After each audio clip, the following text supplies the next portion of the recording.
Shalom from Port St. Lucie, Florida. Thank you for joining me today as we examine the New Testament Gospel of Matthew. This is lesson 4 in our series titled New Testament Survey. If you don't have a New Testament, don't worry. All you need is listening ears. Today, we will be opening the Gospel of Matthew and examining the text itself. Our study is titled The Genealogy of Joseph. Matthew chapter 1, verses 1 through 17 give us Matthew's account of Yeshua's genealogy. And if you have a New Testament, you are welcome to follow along. Let's begin. This is the genealogy of Yeshua the Messiah, son of David, son of Abraham. Abraham was the father of Yitzhak. Yitzhak was the father of Yaakov. Yaakov was the father of Yehuda and his brothers. Yehuda was the father of Peretz and Zerach. Their mother was Tamar. Peretz was the father of Hezron. Hezron was the father of Ram. Ram was the father of Amminadab. Amminadab was the father of Nachshon. Nachshon was the father of Salmon. Salmon was the father of Boaz. His mother was Rachav. Boaz was the father of Oved. His mother was Ruth.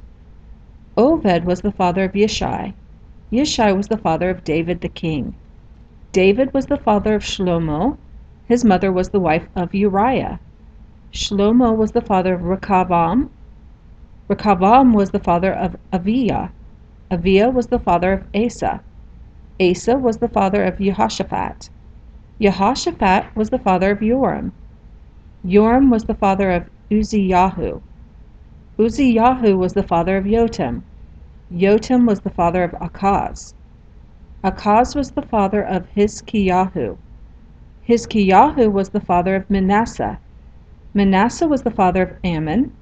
Ammon was the father of Yoshiyahu. Yoshiyahu was the father of Yechaniah and his brothers at the time of the exile to Babylon. After the Babylonian exile, Yechaniah was the father of Shealtiel. Shealtiel was the father of Zerubbabel. Zerubbabel was the father of Avihud. Avihud was the father of Eliakim. Eliakim was the father of Azor. Azor was the father of Zadok. Zadok was the father of Yakin. Yakin was the father of Elikud.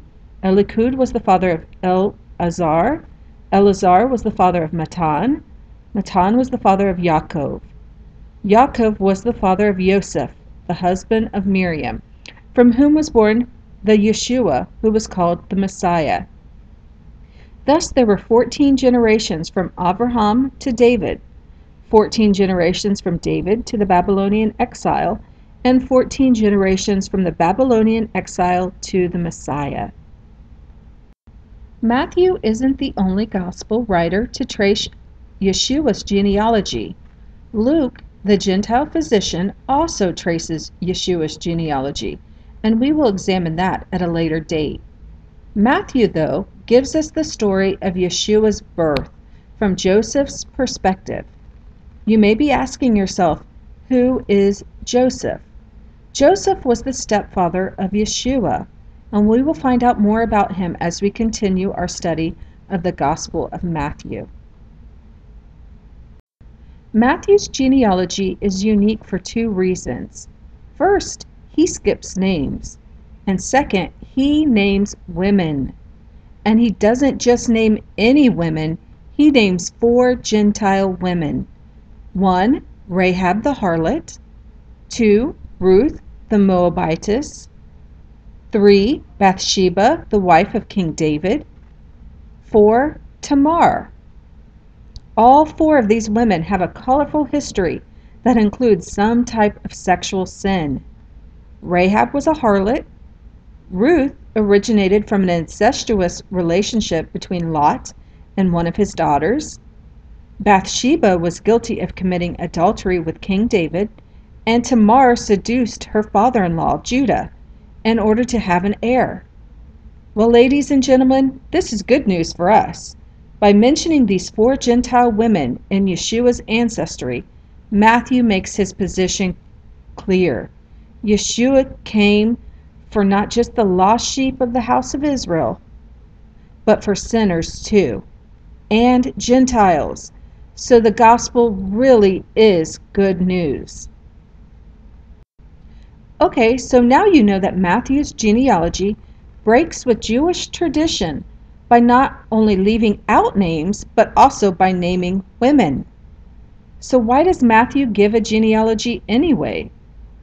According to one Messianic Jew, Dr. Arnold Fruchtenbaum, in his book Messianic Christology, he gives a rather interesting viewpoint that both shatters most Christian teaching, but also is a breath of fresh air. Dr. Fruchtenbaum states, the purpose of Matthew's genealogy is to show why Jesus could not be king if he really was Joseph's son.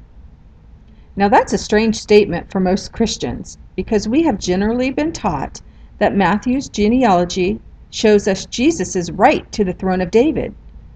And if we take Dr. Arnold Fruchtenbaum's words out of context, we may dismiss them entirely. But let's take a closer look at his teaching. First, Matthew's genealogy traces the line of Joseph, who was the stepfather of Jesus, or Yeshua as I call him often. As we read the genealogy, the line is traced from Abraham to David, Solomon, then King Jeconiah, one of the last kings before the Babylonian captivity. King Jeconiah was also known as Coniah or Jehoiakim. Now, one important note I want to stress here is that Dr. Fruchtenbaum uses Scripture to interpret Scripture. He says that it's significant that Matthew traces Jesus' genealogy to this particular king, Jeconiah, because of the unique curse uttered through the prophet Jeremiah. Let's look at Jeremiah chapter 22, verses 24 through 30. And if you have an Old Testament, you can follow along as I read. As I live, says Adonai, even if Coniah, the son of Jehoiakim, king of Yehudah, were the signet ring on my right hand, I would pull you off and hand you over to those who seek your life, to those you fear, Nebuchadnezzar, king of Babel. I will hurl you and the mother who gave birth to you into a country different from the one you were born in, and you will die there. They will not return to the country to which they long to return. Is this man Coniah a despised broken pot, an instrument nobody wants? Why are they being thrown out?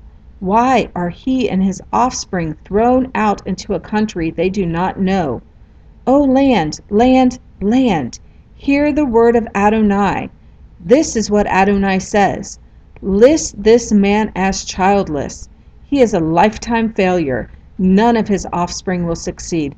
None will sit on David's throne or rule again in Yehudah. Wow, that's pretty powerful word from the Lord.